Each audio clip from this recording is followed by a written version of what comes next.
Toyota 1000 kilometre desert race, premier off-road event of the year, and for all who compete, the most demanding and challenging on the national calendar. Originally held in Botswana and known as the Trans-Kalahari Road Race, the event has made some changes, but remains unique, as clerk of the course John Salters explains. The event itself has, I think, grown tremendously. I think many of the competitors would have preferred to have remained in Botswana. However, for whatever reason, we just could not. But certainly we are very much at home now in Vryburg. The local people are very cooperative and give us all the support that they can. An interesting aspect of the event is, of course, that if you look at it historically, four-wheel drive vehicles have won on 6 of the 11 events that have been held, and these space frame specials have won on 5 occasions. The Audi Quattro, which won the event last year, very much threw a cat amongst the pigeons because nobody expected a rally car, basically, although it is a purpose-built saloon car, to do as well as it did. It'll be interesting to see what happens this year. On the motorcycle side, we have an even split, with Honda having won 4 on 4 occasions, and with KTM having won on 4 occasions. So perhaps it's time this year for one of the other manufacturers to set the record straight. Moved from Botswana to the Northern Cape area, John explains the route. Right. We kick off on the Thursday with a 70-kilometre section around the Vryburg area, basically around the town, through the farmlands. Those times are used to set up the starting sequence for the Friday morning. On Friday morning, the competitors will leave Vryburg, the cars at 7, motorcycles at 8, and once again drive through farms until they get to Bafokeng. They cross the border into that area and then follow tracks until they get to the Moshaneng River. They've got 40-odd kilometers in the river, and in that 40 kilometers is the one allowed service point. After that, they proceed in a northwesterly direction up towards Severn, and then turn off from Severn and go almost due north to Pomfret Mine, where the overnight stop is. On the Saturday morning, there's a 6:30, effectively a sunrise start for the competitors, and they follow the route in reverse. With the paperwork and scrutineering completed, the drivers get down to what they came here for.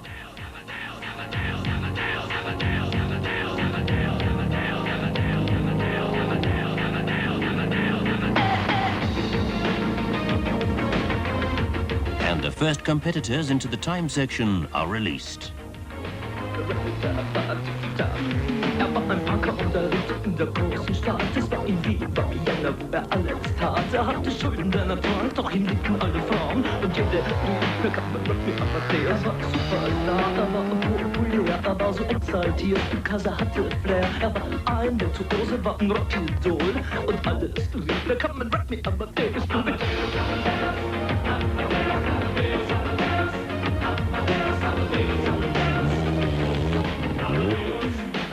It's no secret that the off-road boys disliked a rally car taking the honours in 1985. How does last year's winner, Jeff Mortimer, feel about the competition?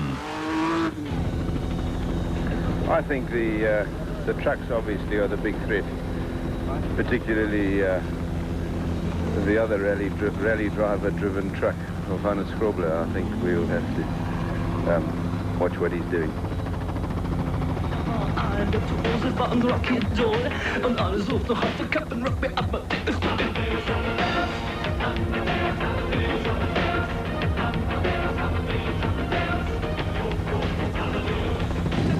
Last year's bike winner, Mark Davies.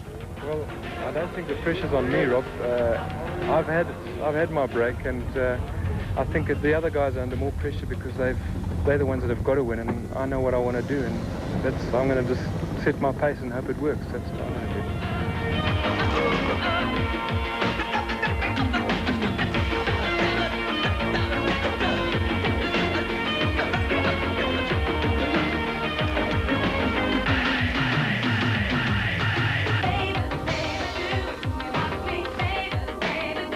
While the Sasol-sponsored Brian Atkins special runs out of fuel.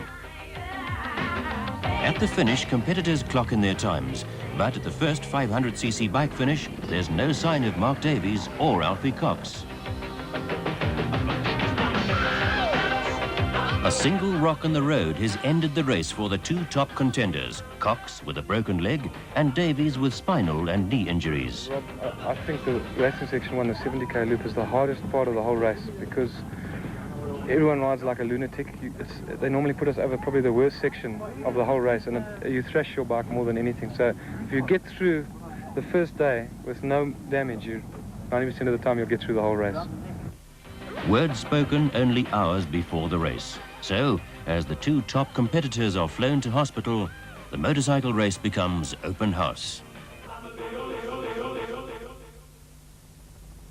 Team Green's Russell White on his Kawasaki heads the pack at the start of Friday's racing section, but it's anybody's race, with the likes of Beattie, Nemo, Ireland, Atkinson and Tebbit in the first 10. Jeremy Davies, himself a crash victim on Thursday, starts in 14th place, 5 minutes behind the leader. As for the cars, Jan Hubert and Nico O'Neill in their VW Beetle start first. The Reinecker brothers, Andre Koch and Louis Kluter are all well placed. The Audi is placed 9th, while Hannes Grobler and Piet Swanepoel are a full 5 minutes off the pace. In the early morning sunrise over Freiburg, the formation takes shape for the 7 a.m. start. The thought of 1,000 kilometers of rough roads, heat, dust and possible punctures has all the competitors wide awake.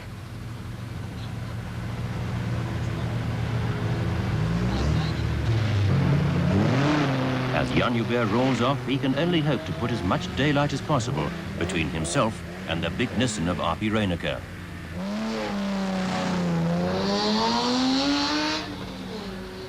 Behind them, local cattle farmer Andre Koch starts his race to Pomfret, his V8-powered Ford Muscle four-wheel drive propelling him into the section.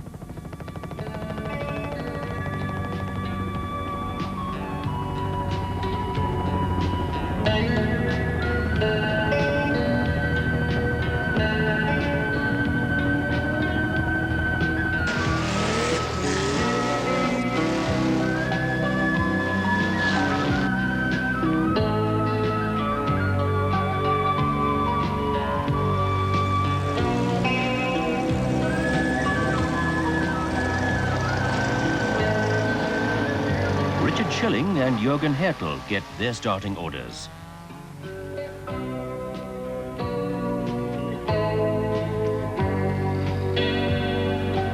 As do Jeff Mortimer and Spotty Woodhead.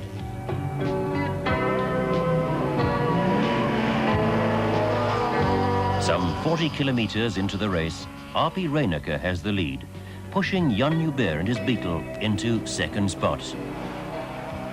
But Hubert is being caught by the Louis Kluter-Richard Leek combo in the Toyota dealer team Hilux.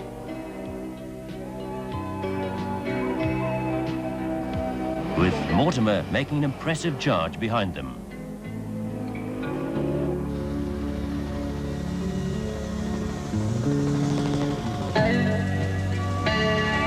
While the leading cars kick up fumes of dust behind them, the first puncture victim, Bruce Carolyn, finds himself with more than a flat tire. What's the problem here, Bruce? Chalky, I've got a puncture button off, and it's the first time I've had one, and the jack's out of commission here, so we had to do a repair first on the jack. But we're going strong. But you're going to get going? Certainly, bud. Okay, hang in there, boy. Thanks, China.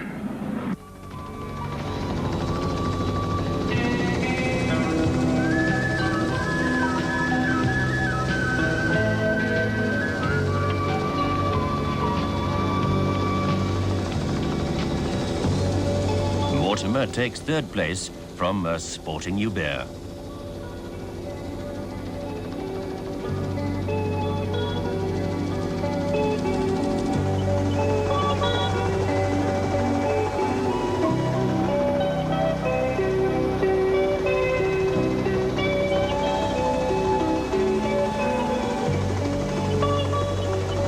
While ahead of them, super quick Louis Kluter takes the lead.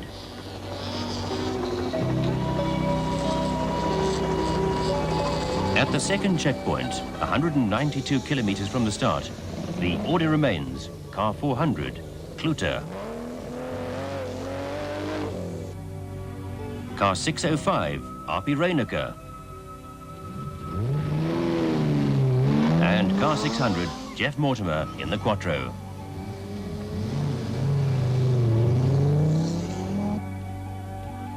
Not far behind the leading trio and making up time are Hannes Grobler and Piet Swanepoel.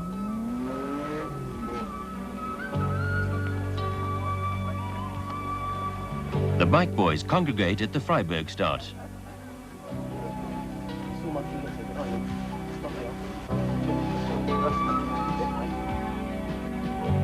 And a new leader appears as the cars enter the river section.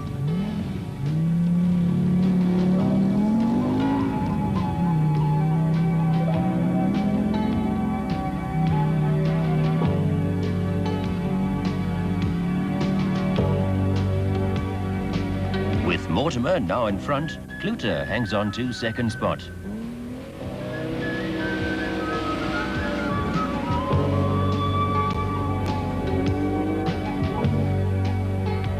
Arpi's brother, Christo Reinecker, has taken third place.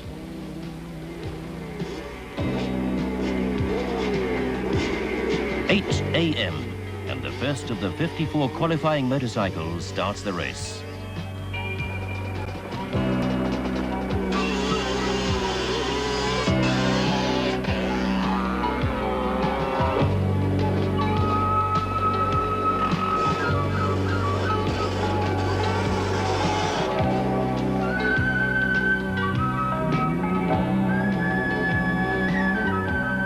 Hannes Grobler now ahead of Arpi Reinecker.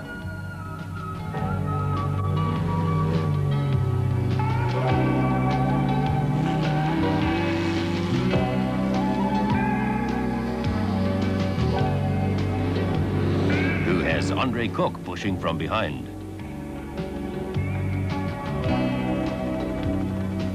With the service area almost in sight, Grobler and Swanepoel change wheels. The Dinopeg service point is situated almost halfway in the racing section.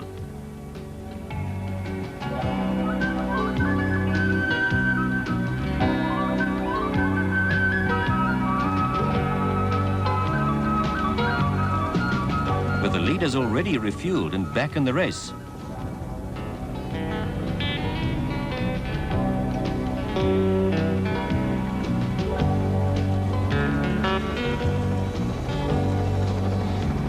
Nissen arrives.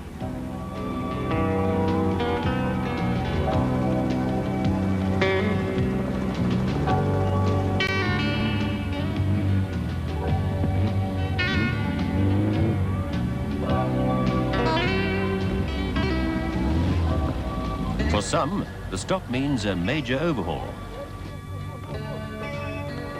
But for most, it's refuel, refresh, and back in the race.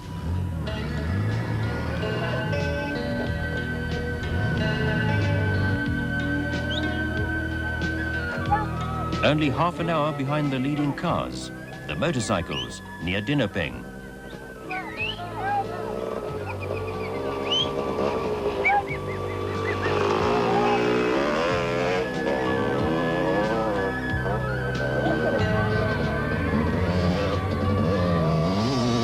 First into the control is number 28, Willie Ireland, on his 250cc KTM.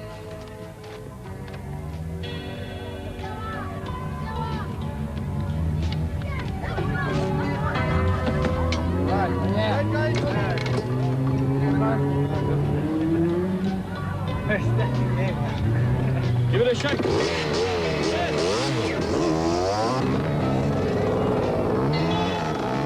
In comes Jeremy Davies.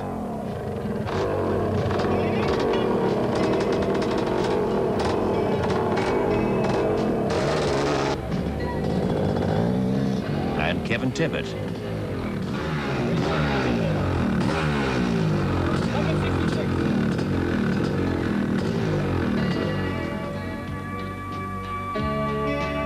Hirnung Fleipan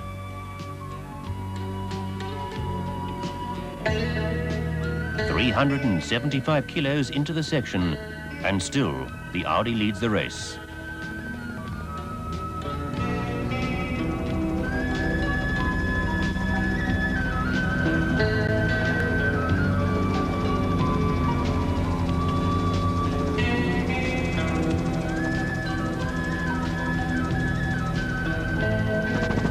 Behind them, the Nissan Safari of Christo Reinecker going well.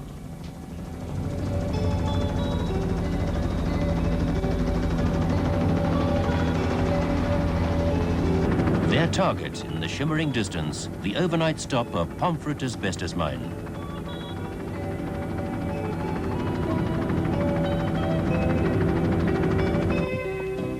But in a strange twist of circumstance, Toyota number 400 and the Mortimer Woodhead Audi have gone missing, and emerging as the leader is the big 4x4 of R.P. Reinecker.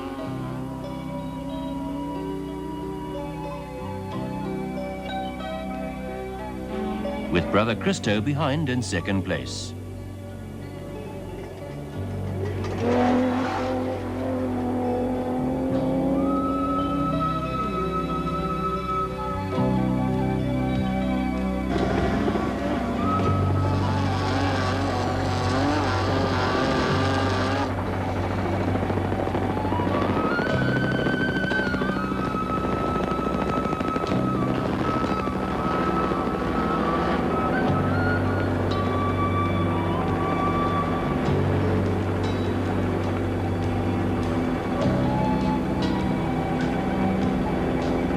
Finish line at Pomfret, and only seconds separate the first and second arrivals.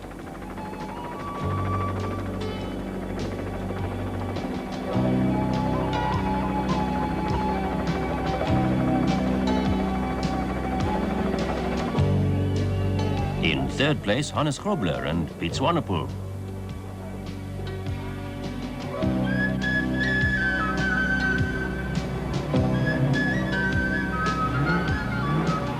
Andre Koch in a good spot despite gearbox problems.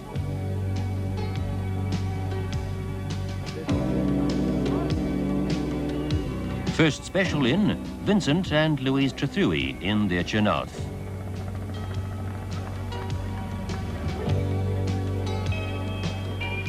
In number 6 spot, Malon and Erasmus.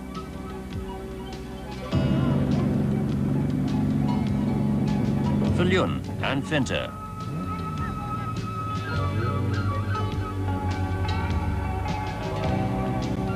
First single-seater, Jack Spencer in his Sandmaster. Followed shortly after by Andre Buerter. Bringing up 10th spot, Robin Yates and Dennis Stokes.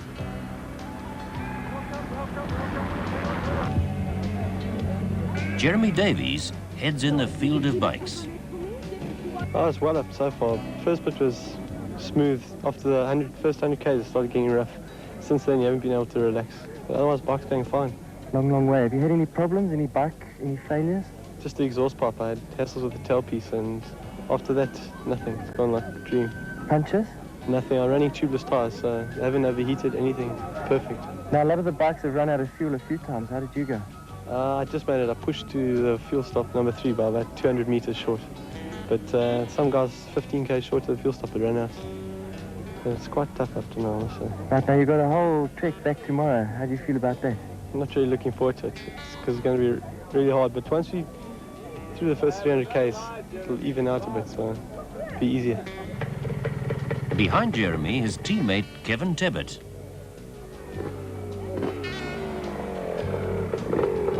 Jake Alberts is the first 250cc to the overnight stop on his Kawasaki.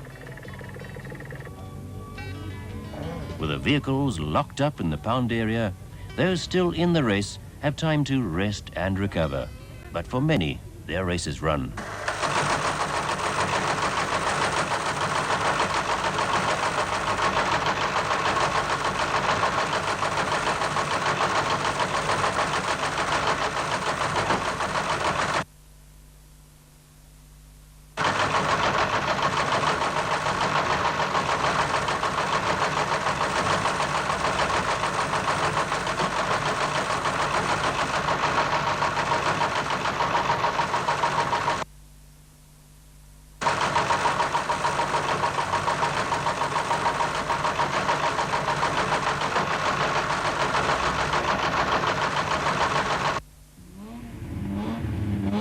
Saturday morning.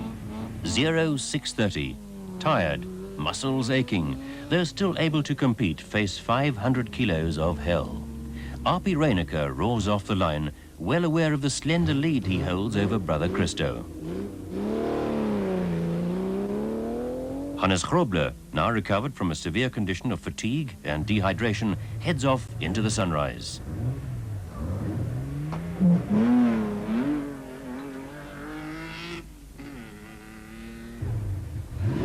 Behind him, a field of competitors willing and very able of taking the honors head for the Freiburg finish.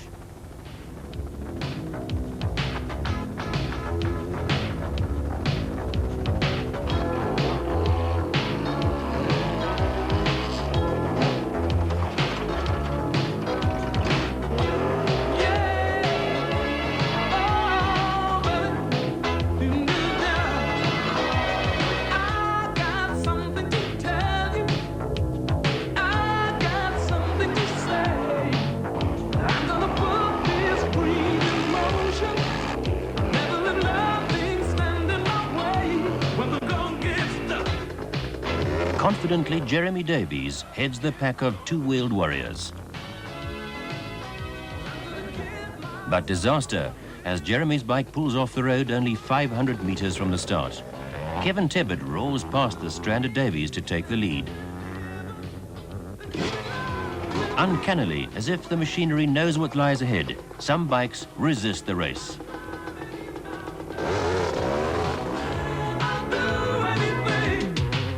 Signaling his intentions, the flying Tebbett never looks back.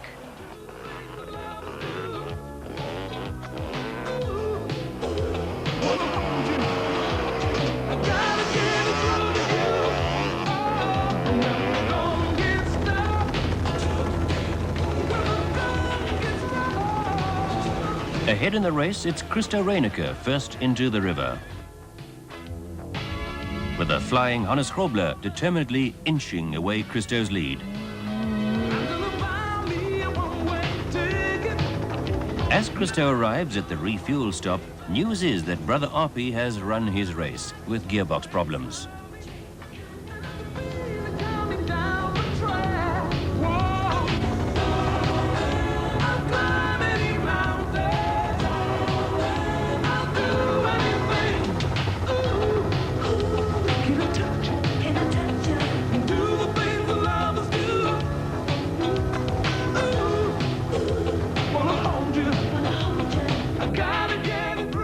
The fight for third place continues as holder Andre Koch defends a threatening challenge by Philip Malone in the Toyota Land Cruiser.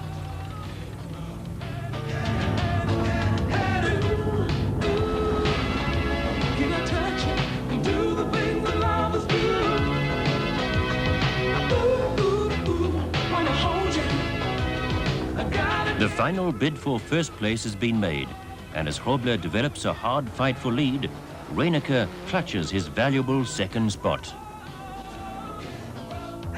While Malone, now in third place, holds nothing back in his race for the finish.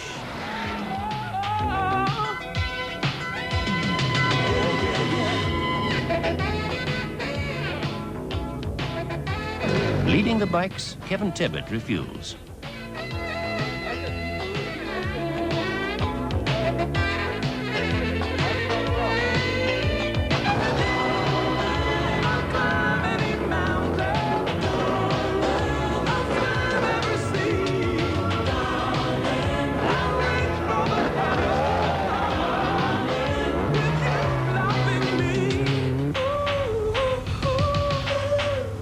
Some 15 minutes off the mark, second-placed rider Willie Ireland.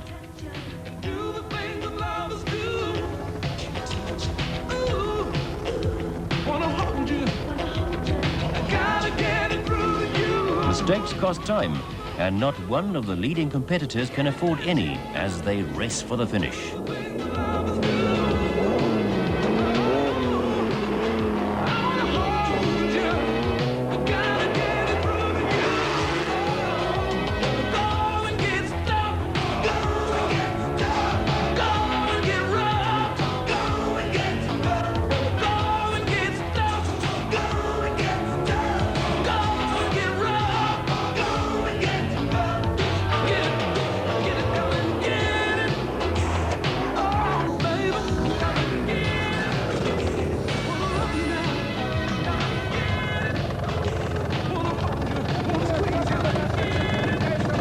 As Kevin refuels for the last time in a state of absolute emotion, he proclaims,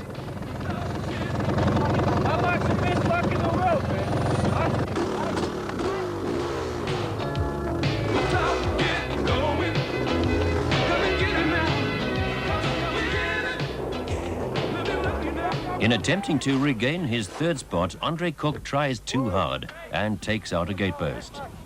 Although hardly a major accident, a damaged steering rod puts paid to the big farmer's chances.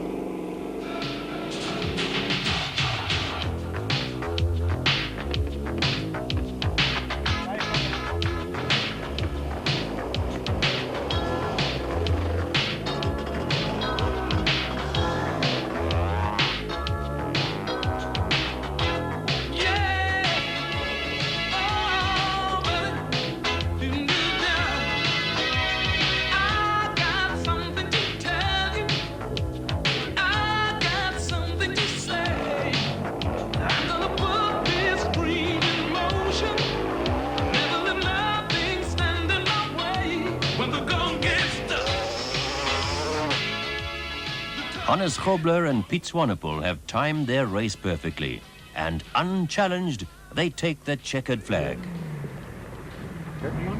Ons vandaag een baie goeie tijd gedoen. Ons het gister een loodprobleme gehad, ons het popwiele gehad en so aan. Ons het net alles bij elkaar gekry en ons best gedoen vandaag. So het was baie lekker geweest.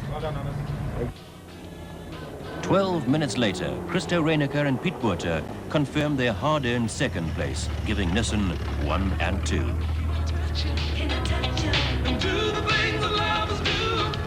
Third spot is open, but Philip Malone and Cyril Erasmus aim to fill it in their Toyota.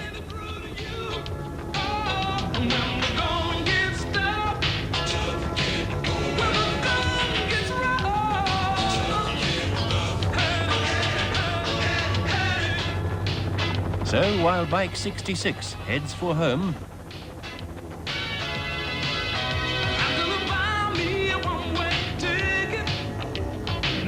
the Land Cruiser finishes the race.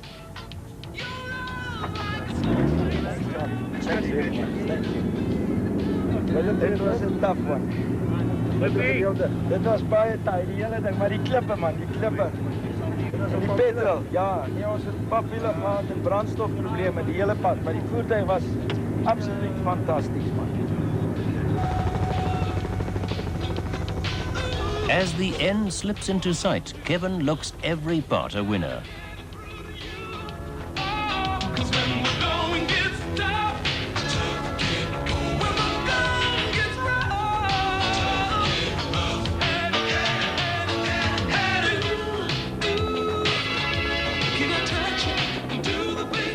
He guides the KTM into the winner's box.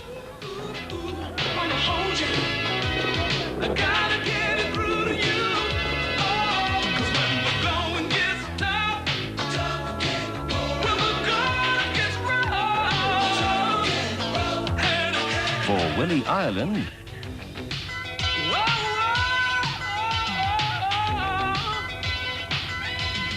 anxious moments as he races for the finish.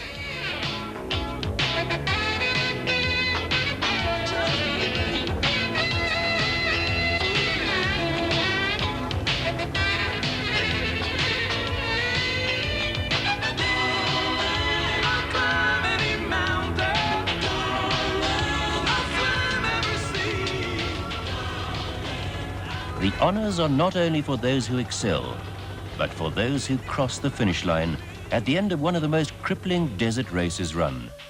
Only 54 of the 180 entries have beaten this year's Toyota 1000 desert race.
Good.